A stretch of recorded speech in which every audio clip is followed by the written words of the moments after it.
You all for being here. I think I know most of you. Those of you I do not know, I do see some new faces.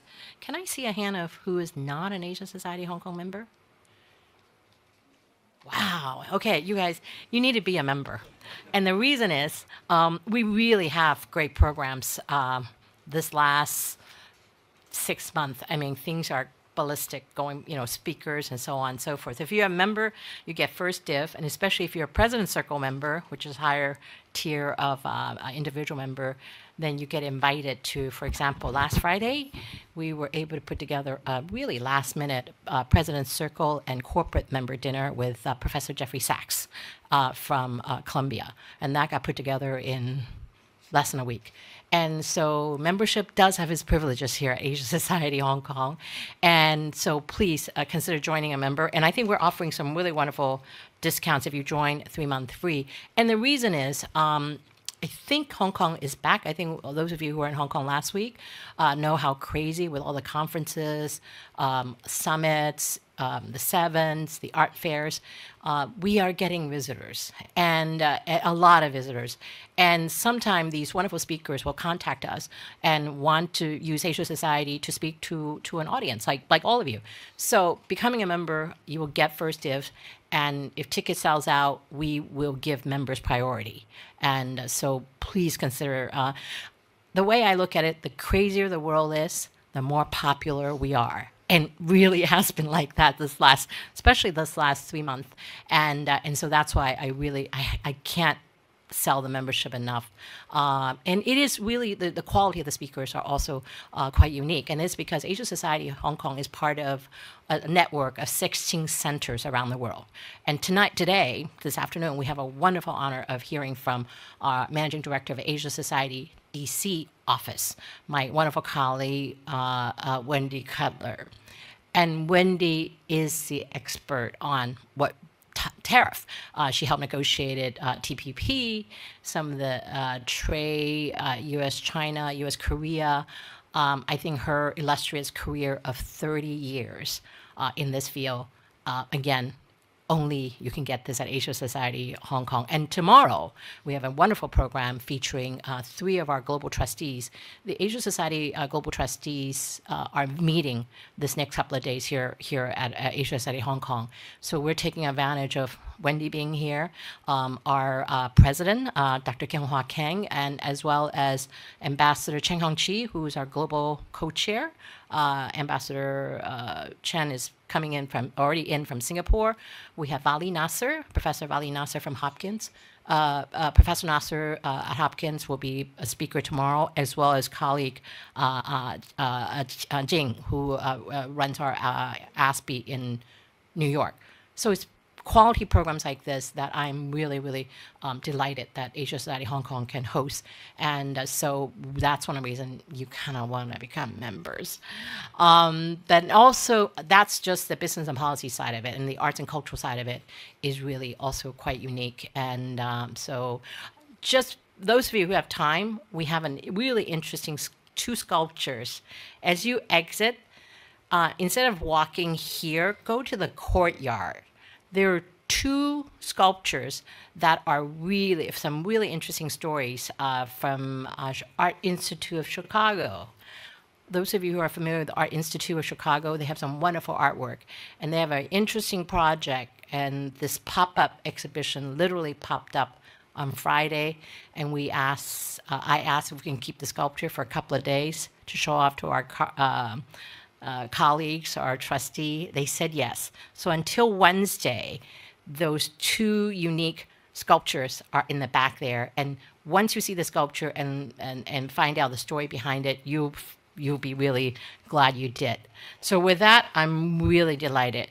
Wendy is going to give us kind of the tariff story, what's going on in Washington, and decipher what is happening in Washington today. And I don't know who brought this weather. I don't know. I don't want to blame Wendy or those of you coming from New York. this weather is unusual, and so those of you who are coming from New York or DC, I think it's supposed to warm out in a couple of days, but the hospitality, the warm hospitality of Hong Kong is here. And we're really delighted. Stella Xie, from correspondent of Nikkei Asia, who is going to be our moderator today. And she has an illustrious career besides Nikkei Asia, also Wall Street Journal. And she's going to be a Hong Konger, official Hong Konger soon after her 7 years. So thank you, Stella, for agreeing to moderate today's discussion. And with that, I'm going to hand it to our two speakers to get the program started. Thank you.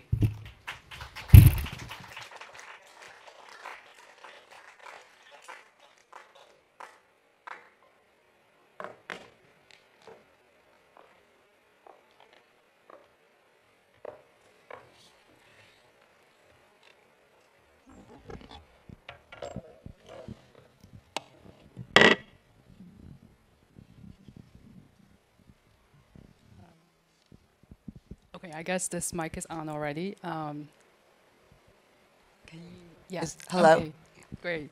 Well, thanks everyone for coming.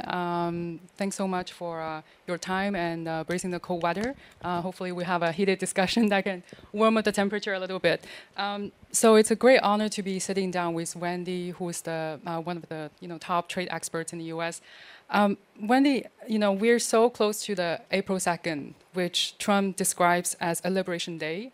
It's the day when his administration is expected to announce a raft of reciprocal tariffs on not just top 15 countries, not just top 15 trading partners with the U.S., but literally every other country. Can you walk us through what is reciprocal tariff? What's that about, and what should we expect on that day? Well, sure, and thanks, Stella, for joining me today on the stage, and a big thanks to Alice Mong and her staff here at the Asia Society Hong Kong Center. I have not been back here since COVID, and I forgot how just beautiful it is here, and so glad to be here this afternoon.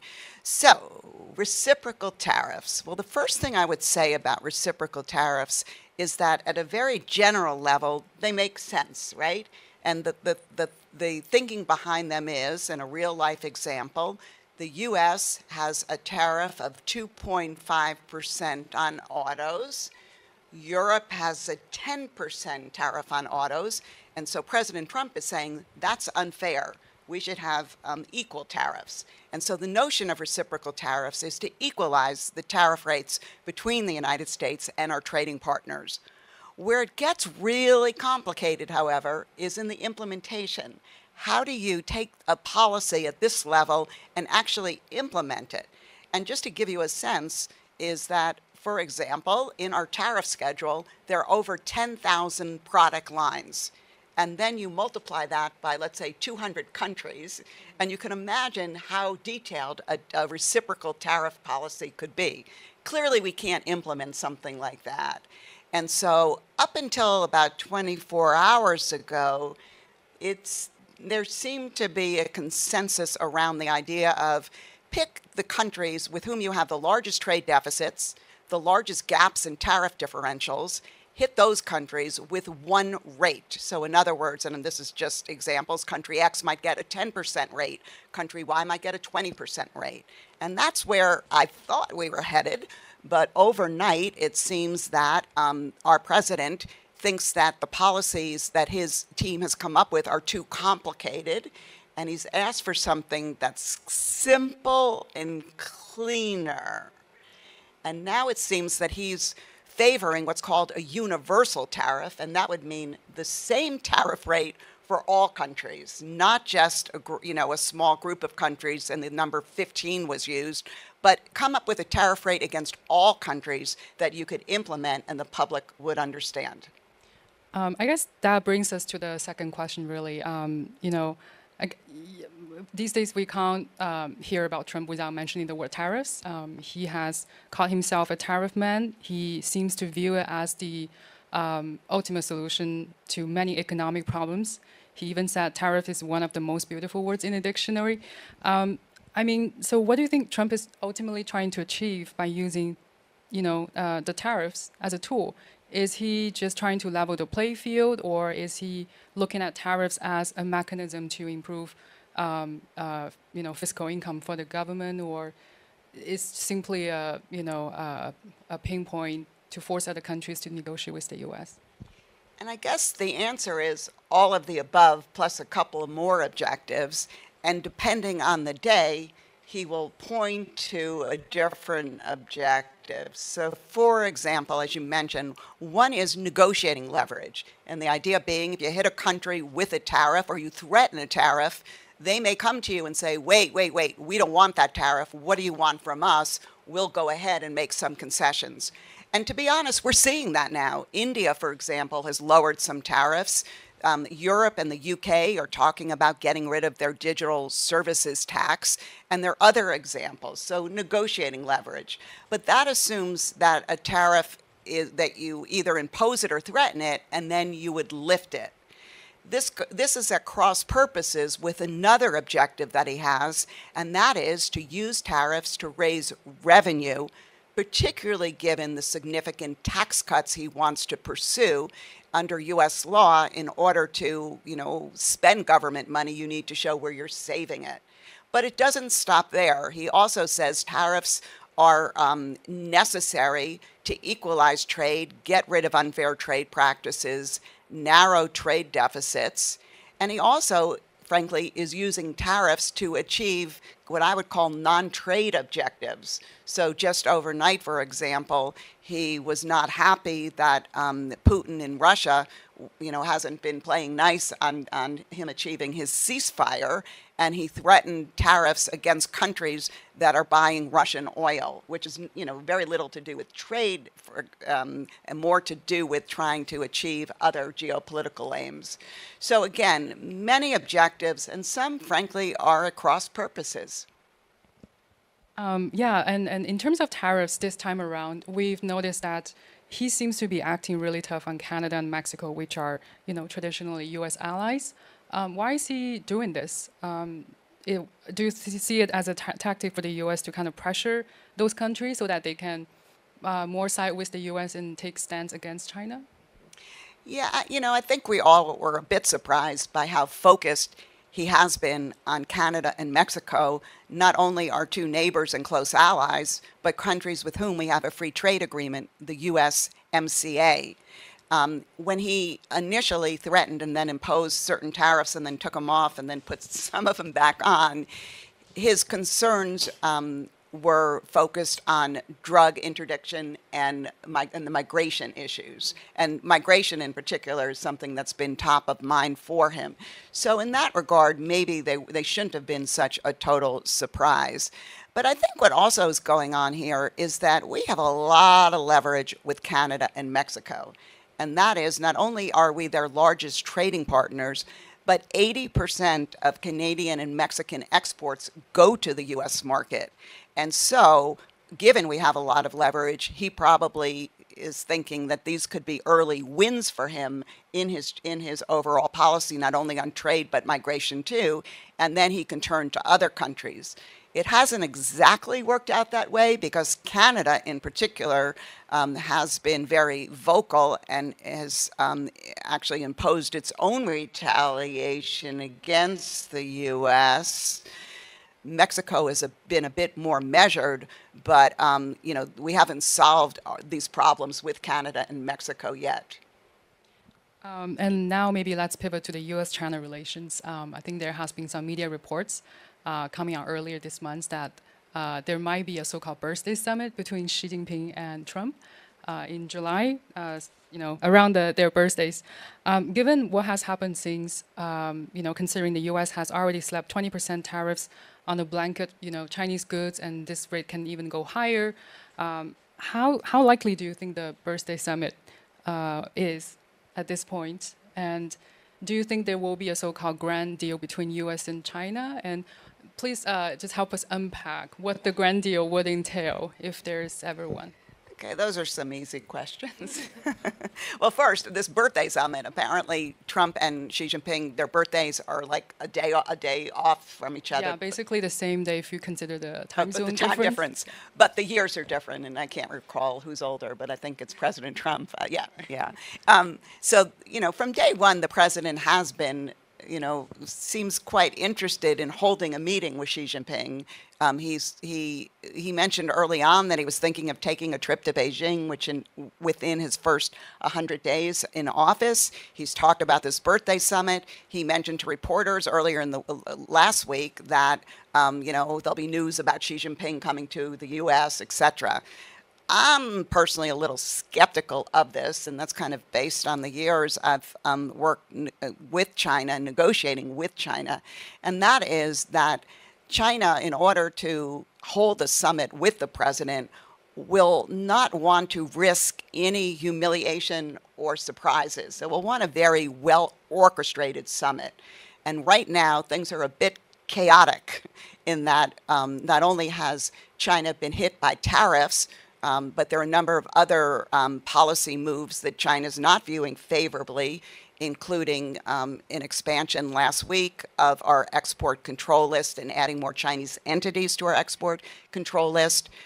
Right now, we are considering high-level penalties on Chinese ships visiting the United States, which are also, pretty controversial, to those in Beijing.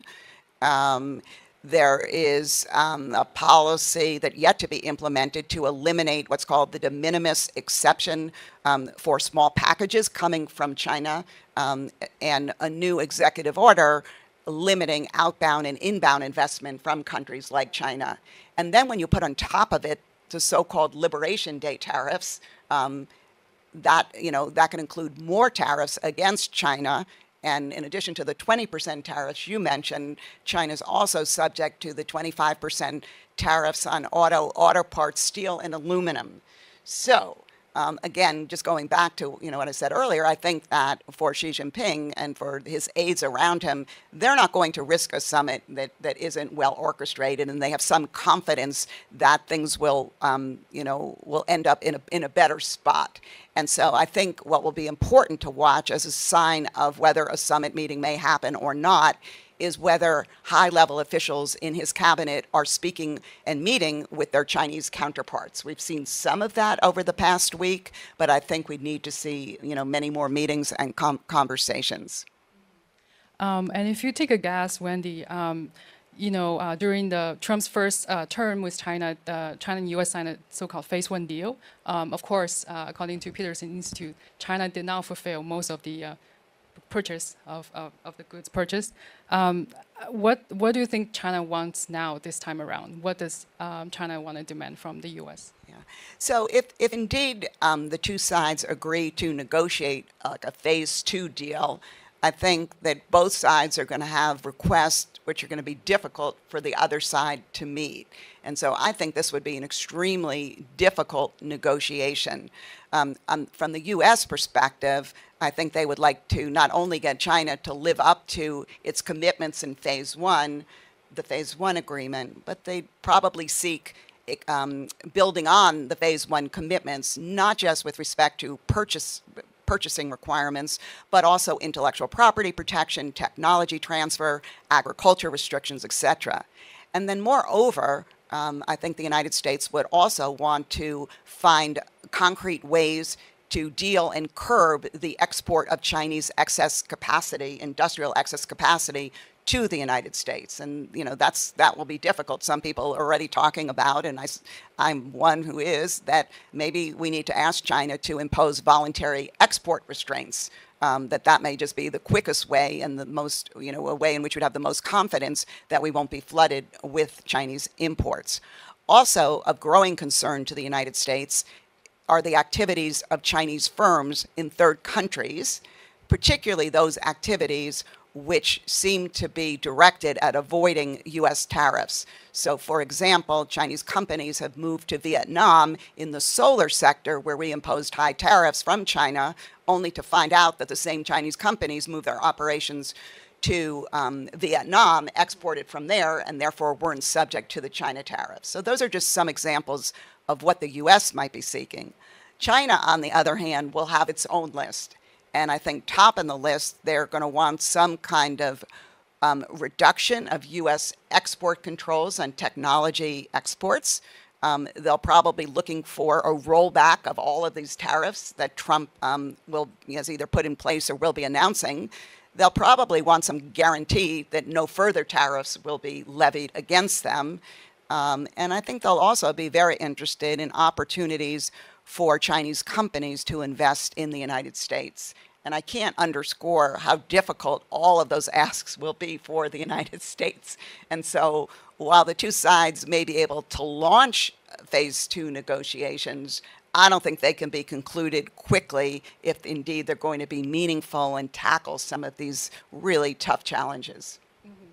So would you expect a slightly more curtailed version of phase 2 deal, given all the demands on both sides can be very tough to negotiate? Yeah, I mean, it could be a deal which focuses, again, more on purchases and touches on these other issues. But I think, that will be difficult for the administration to come home with a deal that doesn't receive widespread support. Now, President Trump loves to call any deal that he's concluded the best deal ever, and that may convince a lot of his supporters that this deal, if concluded, is worthwhile. But again, I think there's so many challenges and also a skepticism about whether China will live up to these obligations, particularly given its mixed track record with respect to implementing and living up to the commitments of the Phase 1 agreement. Let's maybe talk a little about the cost of tariffs and Trump's, trade policies. You mentioned, Wendy, that the USTR is proposing to impose hefty fees on China-built ships each time they dock at a U.S. port. And also, we've seen, forecasts on how U.S. inflation can tick upwards if Trump imposes more tariffs, not just on China but on other countries. Do you really think Trump is willing to stick to his tariff plan, even at the risk of causing a recession in the U.S., which seems to be becoming a higher probability now than last week? Well, I think the president is clearly trying to lower folks' expectations about at least what will happen in the short term in our economy. And he's basically said that we need to be prepared to accept some short-term pain in order to gain the benefits over the long term. So I think he's trying to get the American public ready. Look, there are a number of costs that can really stack up over time. And particularly in the immediate term. The first will be inflation. Prices will go up. I mean, the president loves to say that, well, no, the foreign government pays the tariff.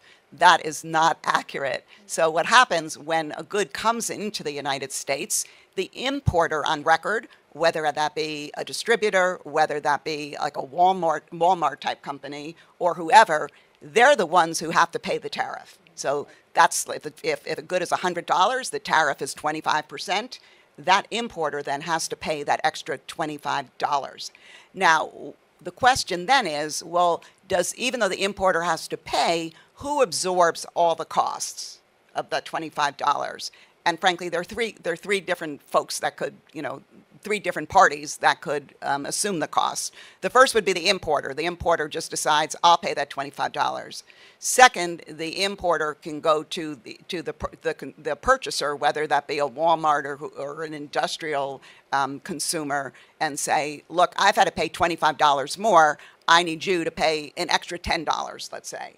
And the importer can also go to the foreign supplier and say, if you want me to continue to sell your product, I need you to pay, let's say, $5. So the costs can be distributed, but it's the importer on record that pays, and it's not the foreign government that pays. If anyone pays, let's just say the foreign company, the supplier might be asked, to pay for some of this. So now I forgot the rest of your question.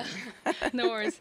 I guess what's the chance of a recession occurring due to the Trump policies right now? Okay, so we had the prices going up. Second, the stock market, and the stock market's already responding, not only in the United States, but now in Asia and all over the world, to the so-called April 2nd Liberation Day. And so that's, number two. Number three, and people don't talk about this as much, is that what happens when there's a lot of uncertainty in the market, and that is very true given, the back and forth and the up and downs on Trump's tariff policy, what happens is the companies are reluctant to invest if they don't know what the trade landscape is going to look like. So, for example, if a U.S. company was interested in investing, let's just say, in Malaysia, and all of a sudden they're hearing or they're worried that Malaysia may be subject to high tariffs, they might want to reconsider that. But then if all countries are subject to these tariffs and there are negotiations going on and Trump is giving certain countries breaks, business investors may just say, you know what, I'm just going to wait until this all sorts out, because based on what's going on in the world, I don't know, how I want to organize my business operations. And when there's less investment, that directly impacts GDP, and that, could lead to a decline in GDP, which ultimately could lead to a recession. But I'm not predicting a recession. I just think these tariffs are going to have, spiraling costs to not only the U.S., but to the rest of the world. And then one more cost is potential retaliation from trading partners. So Canada and Europe, for example, have already imposed some retaliation and have announced they're going to be imposing more retaliation, largely so far in those countries raising their tariffs against U.S. exports. And that means that U.S. exporters also then are losing markets. And so that also impacts our economy. So overall, clearly in the short term, the economic costs are going to be a challenge. Whether over the long term it all kind of balances out and we're all fine remains to be seen. Right, so lots of uncertainty. So you mentioned a little bit about like foreign investment into the U.S. and how that may get, how people may pause given the lack of clarity. Can you talk a little about the America First policy? Like, what does it mean for, say, investors in Asia, in particular in China and Hong Kong, say? I'm sorry, what does it mean for investment? Yeah, in terms of foreign investment into the U.S. Yeah, so, this is interesting because at times on the campaign trail, President Trump has talked about welcoming Chinese investment. But yet, just a few weeks ago, his administration issued an executive order instructing the Treasury Department, which is responsible for investment policy, to really tighten the screws on investments from certain countries, including China and the Hong Kong economy. At the same time, the executive order also asks for further restrictions on outbound investment from U.S. companies to certain countries as well. And so, it's hard to figure out how this is all going to work. But the trend seems to be that we're going to make it more difficult for Chinese and Hong Kong companies to invest in the United States. But again, since the president himself seems to be intrigued by having more Chinese investment, maybe he will see to certain breaks with respect to investment in certain sectors. But I don't see investment in sensitive sectors that have to do with our national security. I don't think that's going to happen. Right. And since, we're, not just China, but the rest of Asia is kind of bracing for the upcoming tsunami of Trump tariffs. So, I mean, given your background, Wendy, which countries do you think would stand to gain and which country would stand to lose? And how can they possibly prepare for, tariffs on the rest of the region? So, who will gain and who will lose? I think for every country where I can talk about gains, there'll probably also be losses. If there's a universal tariff, then I think everyone will lose something, right? Because any exports to the U.S. will become more will be more expensive. But for example, if high tariffs are put on country X, then maybe exports from country Y will be more attractive and country Y will get a boost. But at the same time, for example, if the U.S., and I know this is a real concern in Southeast Asia, which is already experiencing, surges of Chinese exports in certain sectors, if the U.S. market closes and China keeps exporting its excess industrial capacity, it has to go somewhere. So the other markets like Southeast Asia may even see more Chinese imports. And so that's a loss to be, that needs to be calculated. And let's just remember, all these losses and benefits are not just limited to the trade area, right? We're talking about relationships between countries as well. And so I think this tariff policy is going to impact overall relationships. Yeah, one final question from me before we open up the floor. This is a bit of a theoretical question, Wendy. So do you think Trump's drastic tariff policy will somehow drive, other countries to form multilateral ties that excludes the U.S. somehow? Can global trade still function without the U.S. playing a leading role? Well, I think the short answer is yes, because there'll be no alternative, right? But even if the U.S. imposes all these tariffs, I think it's important to remember we're still a large trading country and we can't make everything at home. And even at this point, when relations between China and the U.S. are strained, there's still $600 billion of goods going both ways between our countries. And so I think that, trade will continue. We are beginning to see, though, that other countries, well, this started a while back, but we've seen these efforts accelerate. Countries are trying to diversify their trading partners and become less reliant on the United States. And we've seen a flurry of activity among, for example, the European Union now is accelerating and restarting its negotiations, free trade negotiations with India. The UK and India are moving forward with a trade agreement. Just this past week, late last week, the trade ministers from China, Japan, and Korea met. They've been working on an FTA for many years, but it seemed like they expressed interest in accelerating that work. And so I think we're going to see a lot more activity between our trading partners where they not raise tariffs, but they lower tariffs among themselves. And as a result, the United States will be disadvantaged because we'll still be subject to that higher tariff. Right, great. Well, thanks so much, Wendy. Maybe we can start taking questions from the audience. Yes, this gentleman in the third row. Yes.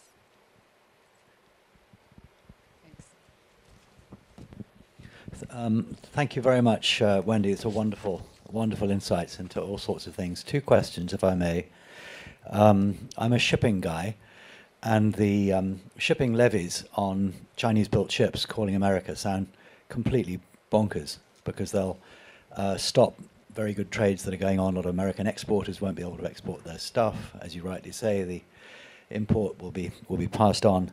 The question I want to ask is, what arguments do you think this administration might listen to in trying to say that you can't just say it's economically crazy because there's so many things that are economically crazy? So is there an argument that might work that you can think of? That was the first question. The second one is that we're trying to argue to the USTR that Hong Kong is not China. Hong Kong, one country, two systems. Hong Kong has a separate common law system and so on and so on. I'm not sure whether the USTR listens to that and do they actually take Hong Kong seriously as a separate from China or not? I'd love your view. Thank you very much. Okay, I guess we can take another question at the same time. Maybe this gentleman on the left side.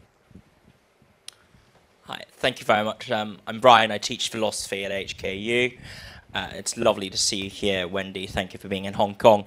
My question concerns the model of decision-making adopted by Trump vis-a-vis tariffs, because it strikes me that lots of commentators are trying to read strategy and strategic elements into how the president is moving. But is there a worry that we might be over-reading into his actions, and maybe what's actually going on here is that we're watching the court politics unfold around an emperor with lots of clothes, I guess, but also a very short attention span. And given that, then what's the decision-making process in terms of the personnel and also the people involved in relation to tariff and trade policy determination? And what does this mean in terms of countries trying to respond to the court politics of America? Thank you. Okay, Wendy. Some easy questions. So first on the China shipbuilding matter. So just for let me just a teeny bit of background. Under the Biden administration, the USTR launched what's called a Section 301 investigation into Chinese shipbuilding practices. The Section 301 investigation, Section 301 is of our trade law, the 1974 Trade Act, basically requires an investigation into the practices, recommendations for actions to take to eliminate those practices. And so just a couple of months ago, or a month ago, it's very hard to keep track of time these days. Sometimes every day seems like a year. But USTR recommended that for China, steep fees for Chinese port calls for Chinese ships that are either operated or Chinese owned of over $1 million per port call to unload their exports and pick up U.S. exports. The USTR, as required by the law, held a public hearing on these fees. And because there were so many comments, they needed 2 days of hearings. And frankly, the inputs were all over the map. A number of U.S. interests strongly supported these fees. Others pointed out all of the downsides and the craziness of such a recommendation and how it will end up hurting not only global trade, but hurt the United States. The USTR now needs to take all those recommendations, views expressed during the hearing, but also during their public comment period, and now come up with a final recommendation for the president, who will either support USTR's finding or somehow adjust it. Technically, the president can say, no, I don't even want to do this. That's highly unlikely. So I don't know exactly where we're headed here, but I think we're going to see some version of the USTR recommended action.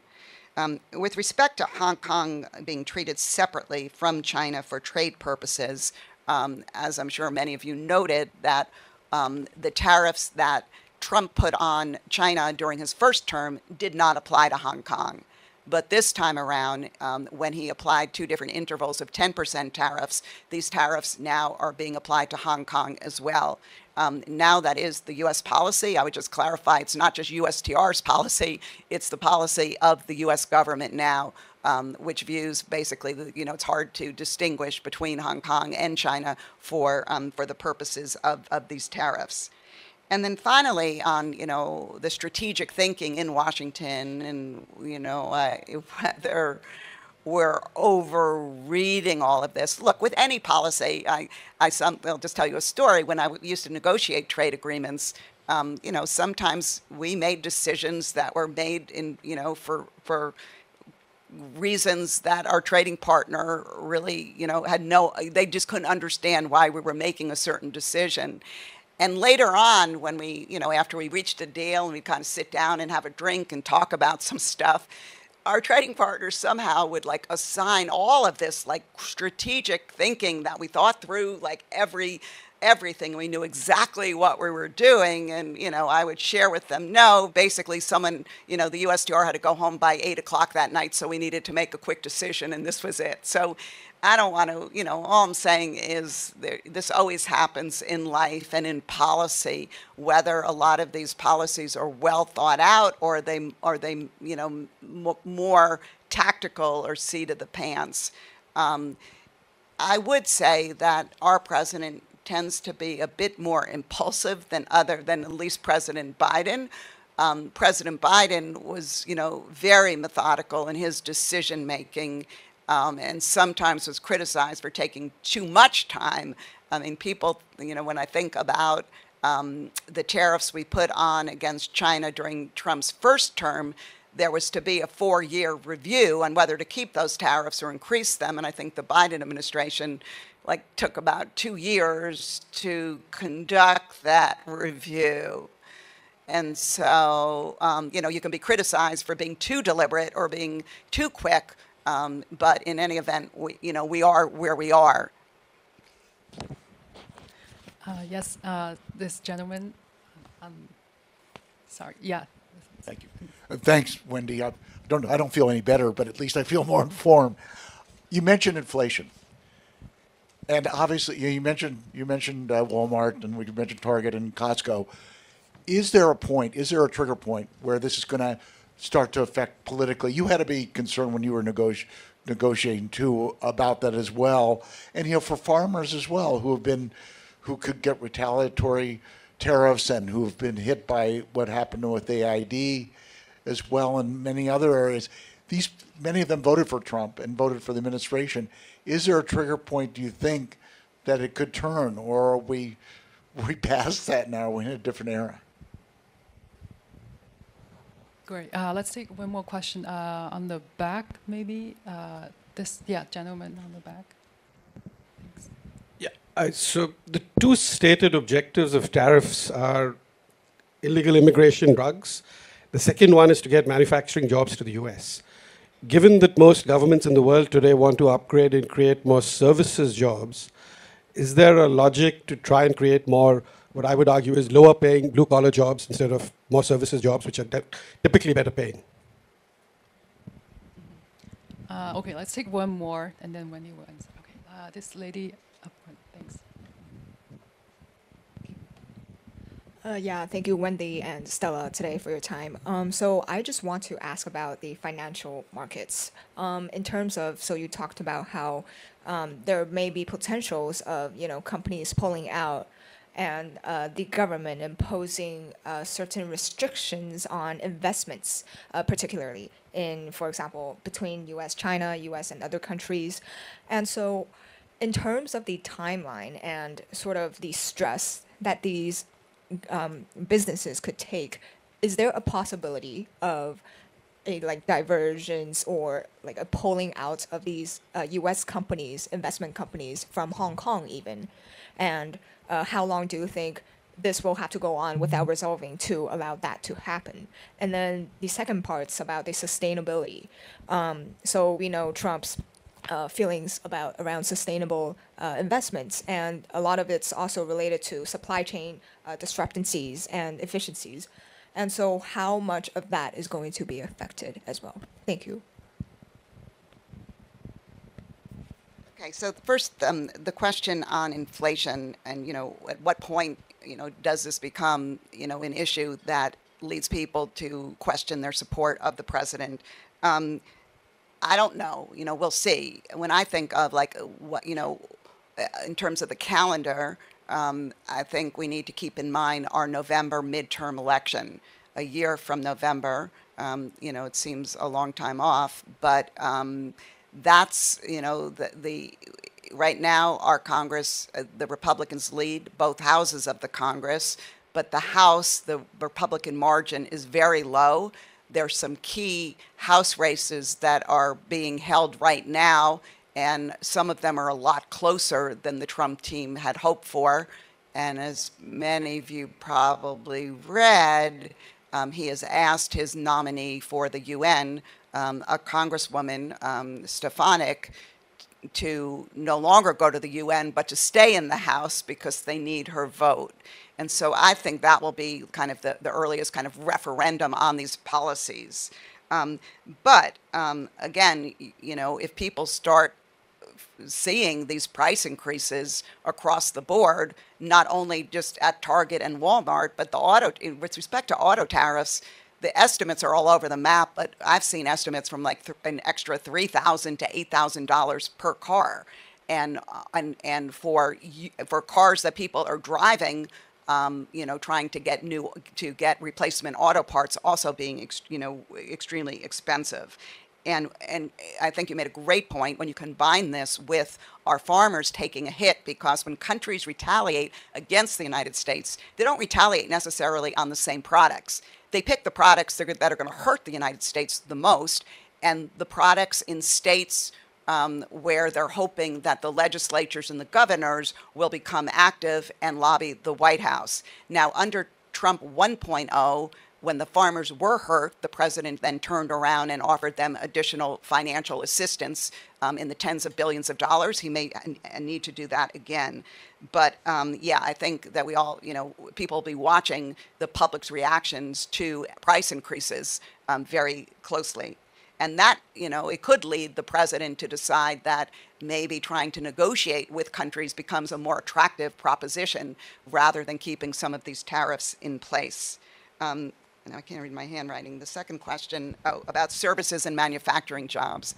Yeah, so look, the president loves manufacturing, and he thinks we need to be making more stuff in the United States, whether it be steel or autos or whatever. And that's a priority of his. It doesn't mean he's not interested in services jobs, but clearly manufacturing is something on his mind. And then finally, with respect to investment restrictions, look, when companies invest or when companies decide to pull out of a country or to build their next plant elsewhere, they take many factors into consideration, right? They'll look at the policy environment, including tariffs and regulations, but they also look at the workforce. They look at the overall relationship between the two economies. And, again, they look at the market and a whole host of factors. And so I think, the same will take place with respect to the decision process in the boardrooms in the United States. Will take many factors into consideration, and we'll have to determine what makes the most sense for them as a company and in response to their shareholders. Look, we've already seen in China, many U.S. companies either leaving or deciding when they build their next plant or they think of their next product, maybe they'll go to Southeast Asia, not China. So it doesn't mean you actually have to pull out your investments. It could be with respect to new investments, you diversify. But again, these are company decisions, and I don't think tariffs themselves are going to be a determinative factor. I think they'll weigh into any company's decision, but again, they'll consider a lot of different elements as they make investment decisions. Thanks. Okay, we can take three more. This gentleman in the middle, and Hello, I'm an undergraduate student who studies politics, and my question is about the use of history to legitimize economic policies. In the BRI project, there's strong images to the glorious Tang dynasty of China and the overland Silk Roads and the maritime Silk routes. What historical imaginary guides the Trump tariff policy? Okay, if we can pass, mic to this, next to Brian, thanks. So Bloomberg before the weekend had a take on this, which was that the U.S. is moving from a rules-based system to a deals-based system, and all of the risks that come with that. Yet it's also true that it's not like the Biden administration; they were challenging things at the WTO and undercutting some of those dispute mechanisms, kind of even during that administration. So I guess, you answered earlier about kind of can global trade survive without the U.S. I might tweak that question slightly and ask, can the current rules-based global trading system survive without the U.S.? Okay, let's take one more. This lady, here on the left. I'm a student from City UHK, and my question is, what do you think about the Li Ka-shing's recent sale of overseas ports to the United States? And is it an activity driven by political factors? And what impact will this have on China's overseas trade? And besides, I think the impact of the mainland will also be transmitted to Hong Kong. And the mainland and Hong Kong cannot be separated to be talked. Okay. Maybe the first one on the. Oh yeah. I guess you're asking about the Li Ka-shing Zika Hutchinson's divestment of some of the ports to BlackRock recently, including two that's over the Panama Canal. Yeah. Okay. This audience is really making me work. I'm gonna go try my. Okay. So the question about history and how is that how is that playing into Trump's thinking? Actually, I thought I knew trade policy, and frankly, the president is naming a bunch of presidents in the 1800s who used tariffs for some of the same reasons that he's interested in using tariffs. And so I think he looks at American history, and he looks at, he applauds the presidents that have been supportive of tariffs, but he's also extremely critical of presidents that have lowered tariffs and participated in negotiations like the TPP and other negotiations that I not only participated in but helped shape. So yeah, that's on that. So the question on the rules-based system, first I would say, when the president talks about the so-called Liberation Day on April 2nd, when he's scheduled to announce these reciprocal tariffs, which may now be universal tariffs, and he talks about maybe announcing some sectoral tariffs, he also phrases this will be our liberation, our freedom from the rules-based order on trade. And the rules-based order on trade is really embodied by the World Trade Organization and GATT, its predecessor. The U.S. was not only a founder of the system, but a strong supporter and a leader of the system for many, many years. However, and I'll just say personally, one of my first jobs with the government was working on Geneva, on GATT and WTO issues. So I don't say this lightly. I was a strong supporter of this organization, but I think with time it is increasingly becoming irrelevant. And part of the problem is that it operates on a consensus-based principle, meaning all countries have to be on board with any results of a negotiation or even to launch a negotiation, etc. And so any one country of the 166 members can block anything. And that's basically what we've seen in the WTO. For many years, they had successive, what are called negotiating rounds, where trade was liberalized. But the last round that was launched in 2001, called the Doha round, never saw the light of day. And since then, while there have been a few negotiating successes on issues like trade facilitation or fish subsidies, for the most part, the WTO hasn't been able to produce new agreements. And with that, countries, not just the US, but other countries too, have decided either to forge WTO plus agreements among themselves or to ignore WTO rules. And again, the United States is not alone here. I just read this morning, and I think the FT, that for this past year, the number of WTO dispute settlement cases launched against China comprised almost half of all the dispute settlement cases this year. And, look, they haven't been adjudicated. I don't know if China, adhered to the rules or not. But the point I want to make is everyone points to the U.S. as not adhering to the WTO rules. But in fact, many countries have just, decided either they're going to push the boundaries or that these rules no longer address the challenges that are facing them in the trading system. The U.S., we are not withdrawing from the World Trade Organization. I think it's quite interesting that at USTR there are 3 deputies, one of them to be our ambassador to the WTO, and that's the only nomination so far that has been made by the administration of the 3 deputies, the ambassador to the WTO. And I would argue, if people think we're going to withdraw from the WTO, why would we then go ahead and announce a nomination of an ambassador? But that said, we're not happy with the WTO now, but I don't think we're alone. But the challenges in terms of trying to improve it, frankly, to me, seem out of reach at this point. I don't think this means the WTO is going to be, will no longer exist. I think it will continue to exist, but it may look more and more like APEC or like the UN, where it becomes more of a talk forum and trying to work with countries to resolve differences, but not an organization that's going to deal with emerging challenges by writing new trade rules. I think that's just getting extremely difficult. And finally, on the ports developments, I think the only thing I really want to say on this is that I think it's really clear that the Hong Kong company is being really, it's under pressure from two superpowers in terms of what to do.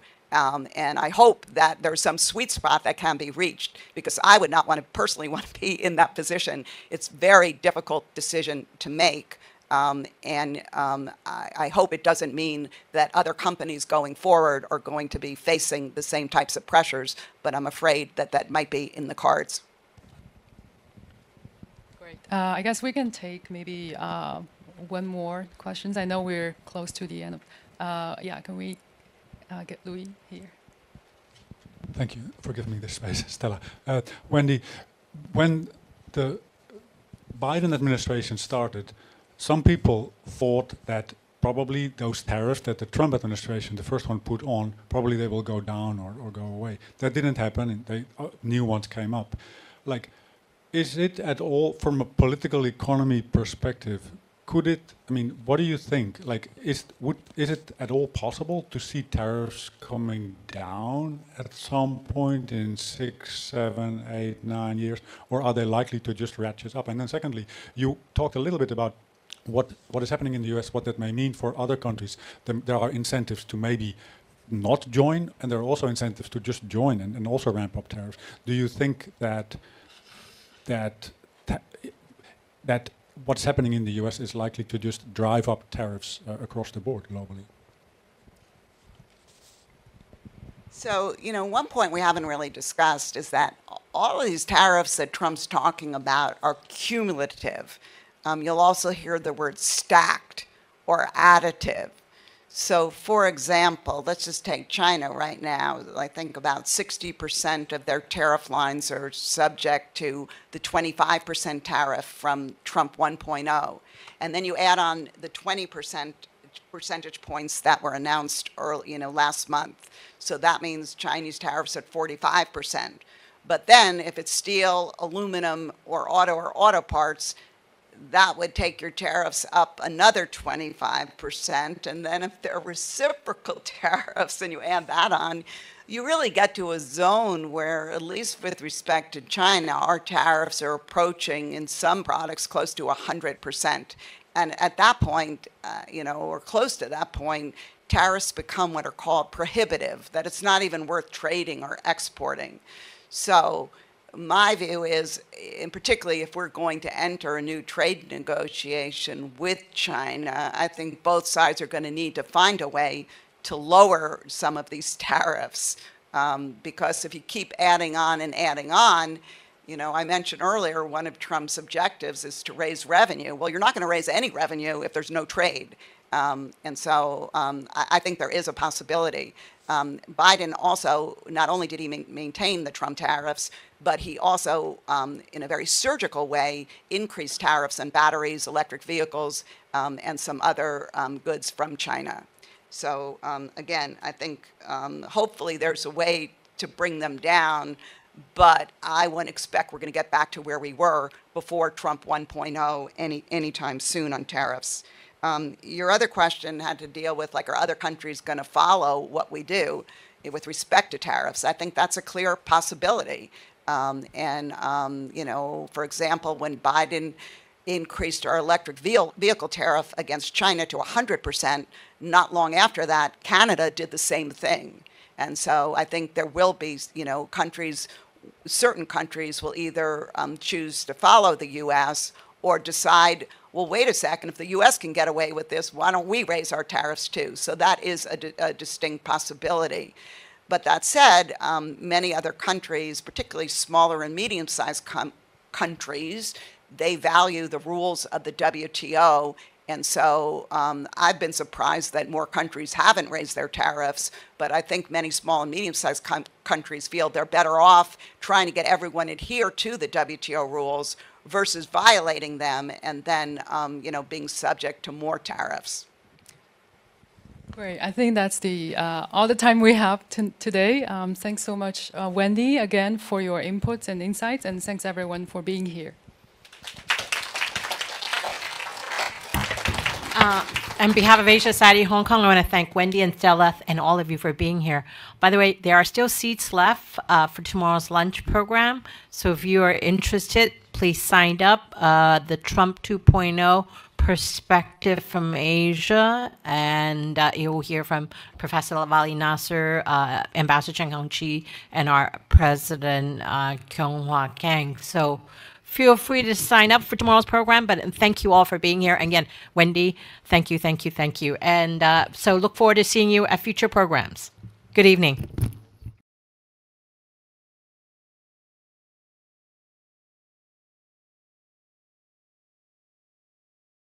The White House has declared case closed on the Signal chat scandal, but this story is far from over. Politico is reporting that at least 20 group chats have been set up on the app by the National Security Advisor Mike Waltz's team. Walter Isaacson speaks to The Atlantic's editor-in-chief Jeffrey Goldberg, who, you all know, exposed the original bombshell story after Waltz added him to that chat. Thank you, Chris John and Jeffrey Goldberg. Welcome to the show. Thank you. Thanks for having me.